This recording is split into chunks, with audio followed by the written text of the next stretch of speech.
Between 1942 and 1945, more than 1,000 aircraft simply disappeared over the Himalayas. They called it the Hump, a route so perilous that pilots whispered its name like a curse. It was supposed to be a lifeline, a high-altitude bridge between India and China. Instead, it became a graveyard in the clouds. But one disappearance still stands apart, a vanishing so complete it defied reason. An entire convoy, men, machines, and mission erased from existence. The journey began under a pale dawn sky. Engines roared to life, shaking frost from metal wings. The pilots were young, confident, believing they could outfly the mountain's wrath. Below them stretched the endless maze of ridges, snowfields, and shadowed valleys. Above, the weather changed by the minute. Sunlight one moment, blinding snow the next. Radio chatter filled the air, call signs, coordinates, the careful language of survival. Then, abruptly, silence. Their last transmission was routine. No distress call, no panic, just a report, entering Sector Delta 9. And then, nothing. Search teams combed the skies for weeks, tracing contrails that faded it into cloud. No wreckage, no signals, only rumors, a flash in the distance, a strange echo, a sudden storm that shouldn't have existed. For months, the military clung to hope. But the Himalayas give back nothing easily. To those who flew the Rutut, the mountain seemed alive, breathing, watching, devouring. Pilots swore they could feel the air thicken as they crossed into the death zones, where altimeters lied and engines froze mid-flight. Below, jungles and ice converged in impossible ways, green and white merging into a place that felt outside of time. Men who survived the Hump said it wasn't weather that killed. It was the mountain's will. Yet this convoy's disappearance was different. There were no survivors crawling from wreckage, no scattered supplies on the slopes. It was as if the earth had swallowed them whole. The official reports filed it as lost in adverse conditions, a phrase as cold as the wind that carried it. But among the crews who flew after them, the story took on a darker tone. They called it the Vanishing. Today, only a single photograph remains, faded, creased, edges burned by years of sun. 6 men stand beside their aircraft, smiling against a backdrop of clouds. Somewhere behind those smiles lies a mystery that refuses to fade. And as the wind howls across those same peaks today, one question still lingers. What force could erase an entire convoy from existence? In 1942, the map of Asia was collapsing. Japan's armies had swept through Southeast Asia, and when Burma fell, the Allies lost their last road into China. The Burma Road, once a rugged artery of hope, was severed, and with it, the Chinese war effort stood on the brink of starvation. Ammunition ran dry, fuel reserves dwindled, and hospitals begged for medicine that would never arrive. China, vast and wounded, was cornered. The Allied High Command faced a choice: abandon Chiang Kai-shek's forces, or find another way across the roof of the world. The answer would come from the unlikeliest of places: the sky. If supplies couldn't roll through Burma, they would fly over it, over the Himalayas themselves. It was madness disguised as strategy. The route would climb above 15,000 feet, through storms that could tear wings apart, over peaks where oxygen vanished and instruments froze solid. Pilots simply called it the Hump. From airbases carved out of the jungles of Assam, convoys of C-47s and C-46s rose daily into clouds the color of bruised steel. Their destination, Kunming, on China's southwestern frontier. What they carried wasn't gold or glory. It was survival. Every gallon of fuel, every crate of rifle rounds, every sack of flour kept China's resistance alive. Without those flights, Japan's empire would have rolled unchecked across Asia. But before the planes could take off, the supplies had to reach the runways. On the ground, overland convoys fought their own war, crawling through monsoon mud, collapsing bridges, and jungles thick enough to swallow trucks whole. Mechanics worked knee-deep in leech-filled rivers. Engineers blasted new roads through cliffs with dynamite, and laborers, many of them civilians and prisoners, dragged engines and fuel drums by hand. Their struggle was as invisible as it was essential. While the world's headlines celebrated Normandy, Stalingrad, and Midway, another battlefield unfolded in silence, one of altitude, exhaustion, and attrition. This was not the war of generals and glory. It was the war of persistence. Pilots joked that the route was paved with aluminum. They weren't far from the truth. The mountains below glittered with wreckage, shattered wings, twisted fuselages, fragments of ambition. Thousands of men and planes never returned. The hump was less a route and more a ritual of sacrifice. Each flight carried risk, not only from the weather, but from mechanical failure, navigational errors, and the cruel unpredictability of the winds. A single mistake could hurl an aircraft into oblivion. Yet still they flew, night after night, day after day, because they knew what hung in the balance. If China fell, the Pacific War would change forever. The pilots who braved the hump called themselves freight haulers. But in truth, they were the arteries of an entire front. They didn't fight battles, they sustained them. Every successful flight was an act of defiance against nature itself. And when one of those convoys vanished, it wasn't just a loss. It was a break in the pulse of a continent's survival. And so, when the radio fell silent that day, the world didn't just lose a plane. It lost a lifeline, and the mystery of what happened next would only deepen. They called it Convoy 7 Charlie, 12 vehicles, 47 men, and one impossible route. The orders were stamped. Critical priority, the kind that left no room for questions. Their cargo, aircraft engine parts, medical kits, and a set of encrypted transmitters destined for a forward airstrip carved into the Tibetan plateau. It wasn't glamorous work, but without them, the planes over the hump would stay grounded, and the war in China would suffocate. At the head of the convoy stood Captain James Morrison, a man who still carried a Professor-S calm beneath his Officer-S cap. Before the war, he'd taught geology at the University of Montana, lecturing about tectonic shifts and the patience of stone. Out here, that knowledge felt personal. He could read the mountains like maps, tracing fault lines with the same reverence he once gave to chalkboard diagrams.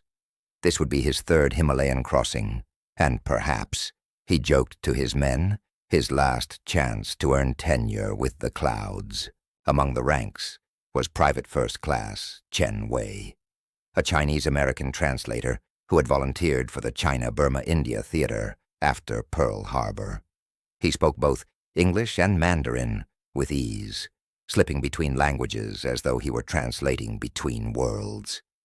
For Chen, this war wasn't abstract, it was ancestral. His grandfather's village lay somewhere beyond those same peaks. To him, every supply run carried the weight of home. Then there was Sergeant William Bull Henderson, a barrel-chested mechanic from Detroit who treated engines like living things. He could resurrect a dead motor with little more than wire, spit, and prayer. The men said if Bull couldn't fix it, it wasn't broken, it was cursed. His humor, gruff and steady, kept the convoy grounded when the jungle closed in. and the rain drowned conversation. On the eve of departure, the camp buzzed with the ritual rhythm of preparation. Lanterns flickered through the downpour as soldiers checked brake lines, repacked tarps, and lashed extra fuel drums to the running boards. Every bolt was tightened, every radio tested twice. Morrison moved among them quietly, notebook in hand, ensuring each truck was accounted for. The convoy would move under blackout conditions, headlights off until dawn, navigating by compass and gut. At midnight, Morrison sat alone in his tent, writing by flashlight. His last letter home was brief, part duty report, part confession. "These mountains," he wrote to his wife, "are older than memory, indifferent to our small wars. They watch us come and go, and I sometimes wonder if they even notice." He folded the page carefully and sealed it, leaving it with the quartermaster to send back on the next return run. By 0400 hours, the rain had softened to mist. The men gathered around their trucks, adjusting helmets, tightening scarves, exchanging quiet nods. Chen double-checked the navigation chart, tracing the thin red line that wound like a scar across the map. "We follow the river until the cliffs open," he murmured, "then climb until we can't see the valley anymore." At precisely 430 hours, Morrison raised his hand. Engines coughed to life one by one, their growl swallowed by fog. The convoy rolled forward in a slow procession, tires sinking into wet earth. Headlights flickered on, cutting pale beams through the monsoon haze. From above, the scene would have looked spectral, 12 tiny points of light crawling toward the mouth of the mountains. Behind them, the jungle exhaled. Ahead, the Himalayas waited, silent, patient, and ancient beyond comprehension. The road narrowed, the mist deepened, and Convoy 7. Charlie vanished into the folds of the rising dawn. The first miles passed beneath the convoy's tires like the slow ticking of a clock. The road out of Lado was more promise than path, a vein of mud winding through jungle, thick with mist and insects. Engines labored in first gear, growling as the men leaned into the climb. The air smelled of diesel and wet earth, and every gear change sent up the sharp tang of metal on metal. They were entering the mountains now, into the dragon's teeth, as the old-timers called it. By midday, the lush green began to thin. The banyans and ferns that brushed their mirrors gave way to rhododendron forests, their red blossoms bleeding against the fog. The road narrowed until two trucks could barely pass abreast. When it rained, and it always rained, the mud turned slick as oil, sending stones rattling into the abyss below. Morrison ordered a crawl, 10 miles an hour, no faster. The men obeyed, knuckles white on the wheel, eyes fixed on the next bend. Each curve had a name whispered by generations of drivers: Devil's Elbow, Widow's Corner, the last turn. They weren't names given in jest. Henderson, riding shotgun in the lead truck, spat out his cigarette and muttered, "One slip and we're postcards." No one laughed. Even the radios seemed subdued, voices clipped, routine. Convoy 7 Charlie to base, Sector Delta 9, proceeding as planned. The signal crackled back faintly, distorted by distance. "Copy that. Maintain formation. Weather stable, for now." But the sky was already changing. Clouds gathered low and strange, not the gray monsoon sheets they knew, but something denser, darker, like smoke that refused to rise. The temperature dropped sharply. Chen checked his altimeter, 10,000 feet, and climbing. The trees thinned again, replaced by jagged outcrops slick with ice. They passed clusters of prayer flags strung between rock cairns, snapping in the wind like fragments of color against the gray. Local porters, barefoot men with faces lined by altitude and time, had refused to go any farther. "Sky spirits angry," their guide had said, gesturing toward the peaks. Morrison thanked him politely and pressed on. Duty, after all, didn't pause for superstition. The road twisted higher, coiling like a serpent around cliffs that plunged straight into mist. Every turn felt narrower, the drop-offs steeper. The smell of overheated brake drums filled the cabins, acrid and metallic. Henderson leaned out the window to cool his face, the cold air biting like knives. Snow began to drift in lazy, uncertain flakes. Strange this early in the season. By late afternoon they were alone in a silence so profound it felt physical. The jungle noise was gone, replaced by the hollow roar of wind sweeping through canyons. The radio hissed faintly in the background, occasional bursts of static, then nothing. Morrison glanced at his watch. Their last check-in had been over an hour ago. The road ahead disappeared into cloud. Somewhere above them, the mountains loomed unseen, ancient and unmoved, and as the convoy climbed into the whitening void, it felt less like a journey through geography and more like a crossing into another world. At 13:47 hours on October 18th, 1944, Convoy 7 Charlie checked in for the last time.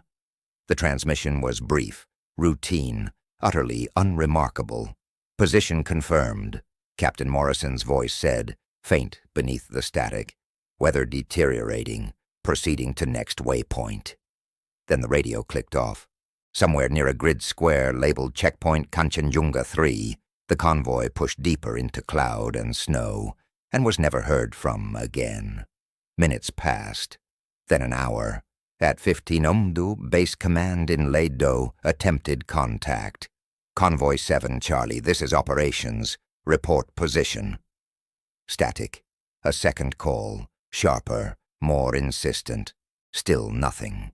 The operators exchanged glances. The monsoon could scramble signals, they reasoned.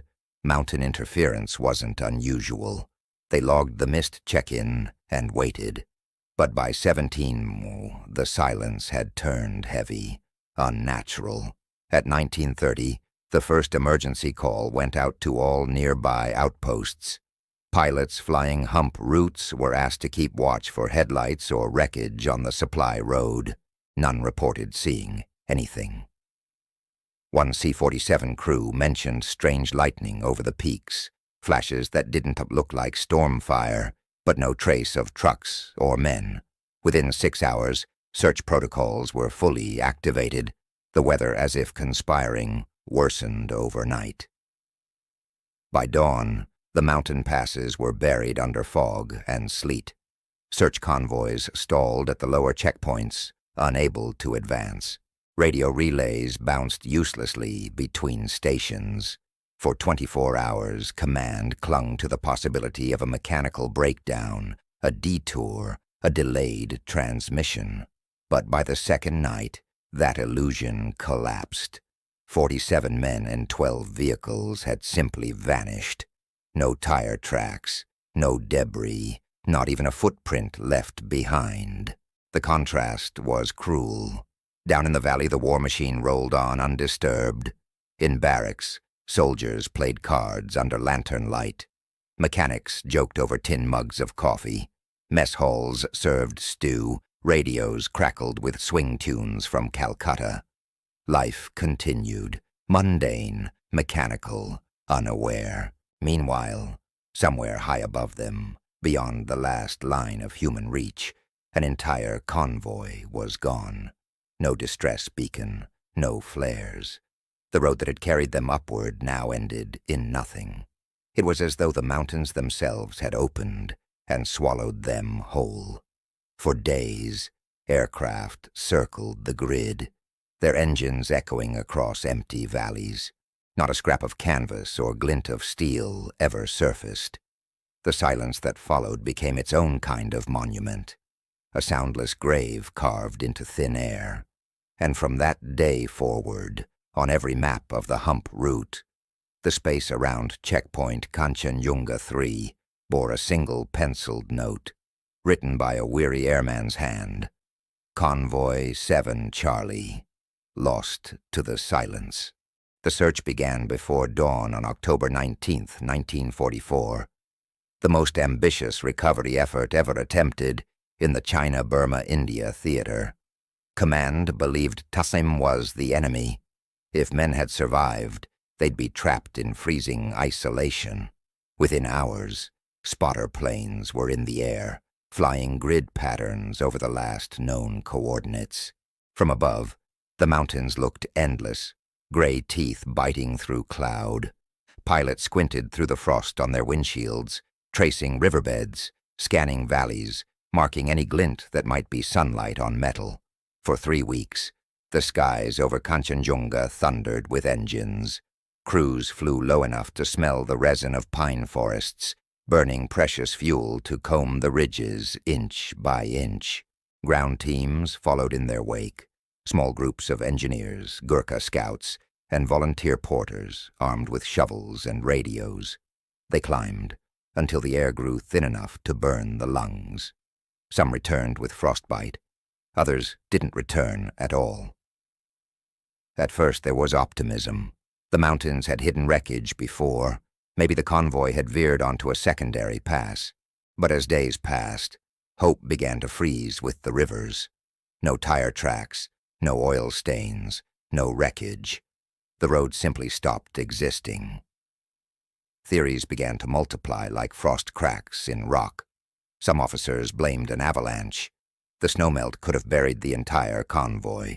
But searchers found no debris field, no disturbed snow layers. Others whispered of a Japanese ambush, a deep penetration unit operating behind Allied lines. But intelligence reports showed no enemy presence for hundreds of miles. Desertion was mentioned once, then dismissed. There was nowhere to desert to. One rumor suggested mechanical failure, the lead truck's brakes giving out, dragging the others into a gorge. Yet aerial photos showed no sign of fresh landslides, and the roadsides bore no tire ruts leading off the edge. It was as though the convoy had driven straight into the sky and kept going. Then came the false leads, a shredded piece of canvas carried downriver by spring thaw, sparked excitement, until it was traced to a cargo plane lost 2 years earlier. A plume of smoke spotted on a ridge turned out to be natural venting from a sulfur spring. Local villagers spoke of metal birds falling from the heavens, but the timeline didn't match. Their stories echoed the mountain's own legends, tales of travelers swallowed by the spirits of the peaks. By the second week, frustration turned to resignation. The searchers found everything except what they sought: wrecked aircraft from earlier missions, rusted oil drums, even a frozen patrol from 43, locked in ice like figures in glass. Each discovery was a reminder that the Himalayas were not just a battlefield, but a graveyard. As winter closed its grip, snow sealed the higher passes. Command ordered the search suspended. Resources were needed elsewhere. The war waited for no ghosts. The official report, filed in December, was terse and final. Convoy 7 Charlie, lost with all hands. 47 telegrams were sent across oceans and continents. Each one said the same: missing, presumed dead. No wreckage, no remains, only absence, mailed home in a few sentences of military prose. And for the families who received them, the silence of the mountains became a permanent echo, one that would never quite fade. In the 80 years since Convoy 7, Charlie vanished. Theories have multiplied like mist curling through the valleys, some grounded in science, others born from the thin air of imagination. None have ever fully explained how 47 men and 12 vehicles could simply cease to exist. But each offers a fragment of possibility, a sliver of logic, or myth, clinging to the edges of silence. The first and most enduring is the geological theory. The Himalayas are restless mountains, still rising as tectonic plates grind beneath them. Geologists argue that a localized landslide or rockfall could have obliterated the convoy, entombing it beneath hundreds of tons of debris. Entire slopes have been known to collapse in moments, erasing rivers, trails, and villages alike. Could 7 Charlie have been buried alive? Possibly, yet no seismic records from October 18, 1944, indicate a significant tremor. U.S. Army geologists stationed in Assam reported no abnormal Earth movement for weeks surrounding the event. Still, in terrain where a single cloudburst can send half a mountain tumbling, official records mean little. Next comes the weather theory, perhaps the most plausible. The Hump route was infamous for microclimates that shifted by the hour. Pilots called them sky traps. A sudden whiteout could have reduced visibility to zero, transforming the road into a blind corridor of snow and vapor. If Morrison's trucks drove too close to the edge, even one misjudged turn could have sent the lead vehicle plunging into a hidden gorge, dragging the others in a chain reaction. The wreckage, buried beneath avalanche layers, might have been slowly devoured by glaciers over decades. Modern climate scientists note that receding ice has begun to reveal wrecks from World War II. Engines and wings emerging from melting ice fields after 70 years entombed. Perhaps one day, a rusted truck will surface too. Then there is the classified cargo theory, whispered most often among veterans of the CBI theater. Official manifests list encrypted communications equipment, but declassified fragments hint at something more. In late 1944, Allied intelligence was deeply concerned about Japanese interception of radio codes through Tibet and Yunnan. Some historians suggest 7th Charlie was transporting not just transmitters, but early signal jamming prototypes or cipher materials. If true, the convoy's route and timing would have been known only to a handful of people. Was there a leak? Could a covert enemy patrol or even rogue operatives have ambushed them with surgical precision? Well, the idea seems far-fetched, yet certain mission files remain curiously redacted 8 decades later. And finally, the local legends theory, the one most often dismissed, yet hardest to forget. In Tibetan folklore, there are said to be Bayul, hidden valleys guarded by spirits, sanctuaries where the material and spiritual worlds overlap. Travelers who enter disrespectfully, the stories say, are never seen again.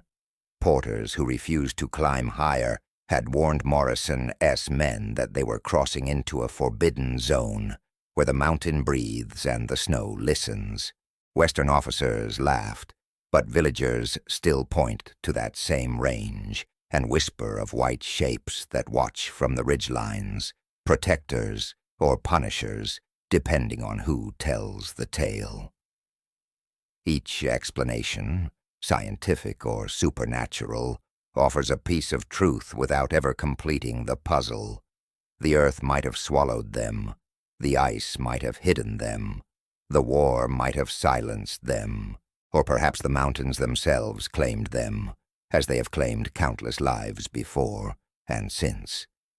But what endures, above all, is not certainty, but the whispering question that the wind still carries across those peaks.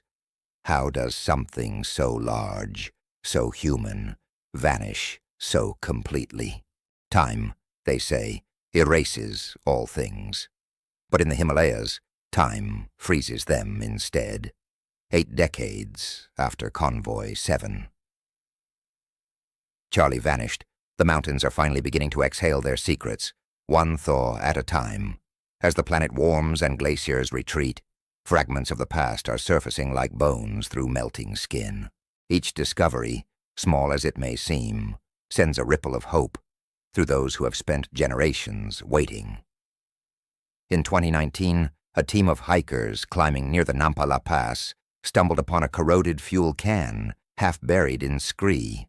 Faded, but legible beneath the rust, were the words, U.S. Army Air Transport Command. The coordinates placed it more than 60 miles from the convoy's recorded route. 2 years later, in 2021, melting ice on a nearby glacier revealed a torn piece of olive-drab canvas, its edges stiff with frost. Stenciled on its surface were 3 digits, 7C3, numbers that matched Morrison's convoy manifest. Coincidence? Possibly.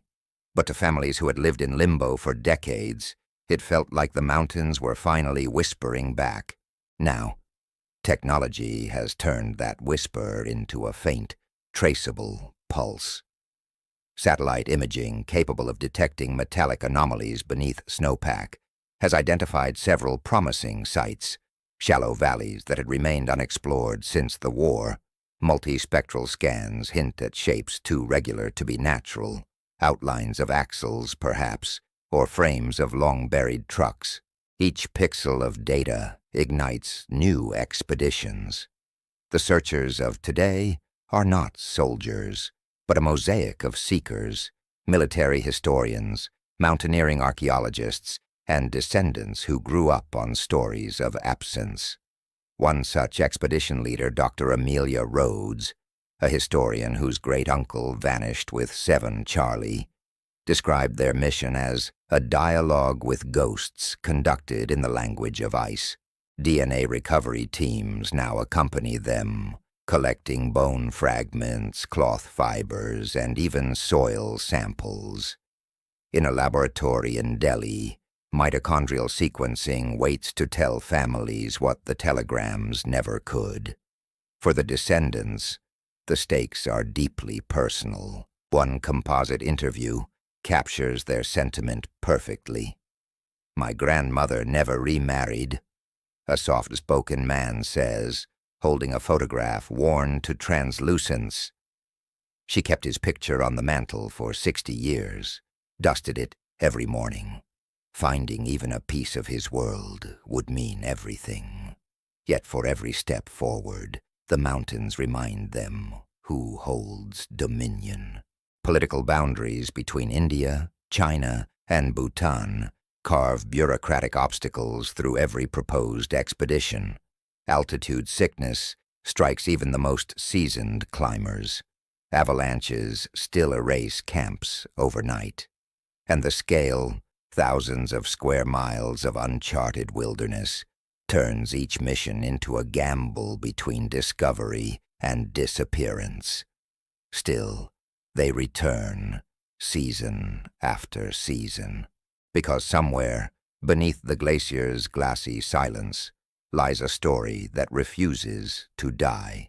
The Himalayas may guard their secrets jealously, but with every melting drift and uncovered relic, the past grows louder, and perhaps, someday soon, the mountains will give back what they took. If not the men themselves, then the truth of where they fell. Convoy, Devon. Charlie is more than a mystery of lost vehicles and vanished men. It is a symbol of all who left for war and never returned, whose final moments remain unknown, whose resting places are unmarked. The grief it leaves is peculiar, suspended between hope and despair. Families could not fully mourn because the possibility of survival lingered, however faint. Letters remained on mantels, photographs kept warm with memory, and birthdays passed unmarked for those who might never come home. This is the burden of ambiguous loss, a sorrow that cannot be closed, only carried. To the Himalayas, these human tragedies are brief storms. Our conflicts, our careful maps, and our meticulous records are temporary scratches on eternal stone. Snow erases tire tracks, ice swallows engines, clouds sweep away footprints, Time in these peaks flows differently, patient and indifferent. Yet even in their indifference, absence resonates. Each missing soldier was a universe of potential. Morrison, yes, lectures would never shape new mines in Montana. Chenway's children would grow with only photographs and stories. Henderson's mechanical genius would never restore another engine. Their disappearance is measured not only in years lost, but in the lives they could have touched. Poetic memory becomes a form of survival here. They went into the mountains as soldiers, but they remain as ghosts, not haunting, but waiting, patient as the stones that entomb them. Every lost convoy, every silent battlefield, reminds us that history is composed as much of absences as of recorded deeds. Some mysteries may never be solved, some questions never answered. The mountains do not conceal malice. They simply hold the vastness of the world, erasing human footprints in its slow, eternal rhythm. Yet the value is not only in finding answers.